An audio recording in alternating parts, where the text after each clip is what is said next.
au milieu. Parce qu'au milieu, c'était Elohim lui-même. Abraham s'est approché. Il a dit, oh Seigneur, ne passe pas loin de ton serviteur. Entrez chez moi. On puisse vous laver les pieds. On peut vous faire un peu de gâteau. Et puis vous continuerez votre marche. Ils nous ont montré qu'ils étaient pressés. Abraham ne les a pas laissés partir. C'est ce que j'ai toujours dit. Un frère vient chez toi, toi tu le laisses partir sans manger. Ou bien une sœur. Tu peux prendre n'importe quel corps pour venir te visiter. Il peut venir comme ça pour te. Il faut avoir une manière pour recevoir les enfants de Dieu. S'il est insignifiant pour toi, sache que son âme vaut 10 000 mondes. Il y avait un homme que Dieu avait dit. Non, je vais te visiter demain. Demain, en tout cas, je vais te visiter. Cet homme-là s'est vraiment arrangé. Arrangé sa maison. Arrangé sa maison. Les chaises, les divans. Arrangé un peu sa télévision. Bon, quand tu arrives ici, il peut se distraire avec la télévision. Pendant que ma femme sera en train de préparer la télévision. Pendant qu'il était en train d'arranger la maison, il voit un fou qui vient. Coco. Monsieur, tu le vois ici. Est-ce que je peux avoir? Quittez ici. J'ai un invité donné ici. Mais vous pouvez partir. Quelqu'un d'autre est venu, des misérables. Quand il est venu, il présente toujours l'air misérable. C'est qu'il fait ici. C'est pas même les habits sales même. J'ai un invité. Je n'aimerais pas que tu peux déranger l'atmosphère que j'ai aujourd'hui. Je vais quitter ici. Mais monsieur en question a attendu Dieu toute la journée. Il a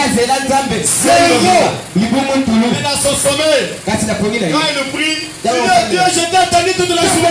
Tu me dis non, je t'ai déjà venu chez toi. Tu ne m'as pas reçu. Oui, Dieu peut venir chez toi comme un fou. Dieu ne nous a pas montré que chez nous il viendra avec des vestes, avec un gros ventre en cabote, non. Il va venir comme un fou. Il est libre. Avec le prophète Saint-Martin. Avec Saint-Martin. 2 millions de personnes. Quand Abraham a vu ces 3 hommes qui passaient, il a dit, je ne laisserai jamais passer de chemin. Je ne laisserai jamais passer de chemin. Ils nous ont montré qu'ils étaient pressés. Vous ne passerez pas de chemin. Pendant que les 3 hommes étaient restés, Abraham est allé voir sa femme. Sarah. Après les gâteaux, donc préparer des bonnes choses là, vraiment. J'ai des visiteurs là-bas. Et suivez. On est venu avec la nourriture. Les anges ont commencé à manger. Mais il y avait un ange. Son dos était tourné vers la tente. Dans la tente où était Sarah. Avant la destruction de Sodome, l'ange lui-même vient. Il tourne le dos devant l'assemblée. Mais frère, faites attention. Attention, c'est ça. Elohim avec les dos tournés. Là où il épouse. Sarah. Abraham.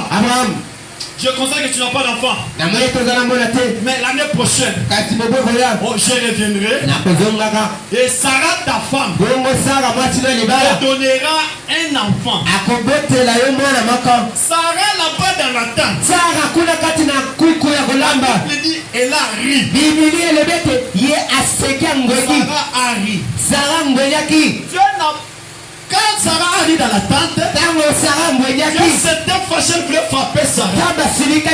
Et lorsqu'il regarde Abraham, alléluia, lorsqu'il regarde Abraham, il dit à Abraham, écoute, même si tu as 100 ans, même si tu es fatigué, et tu penses que je ne peux pas te donner de l'espoir, pas au cher Abraham, je m'appelle El Shaddai. Tu es qui porte des mamelles.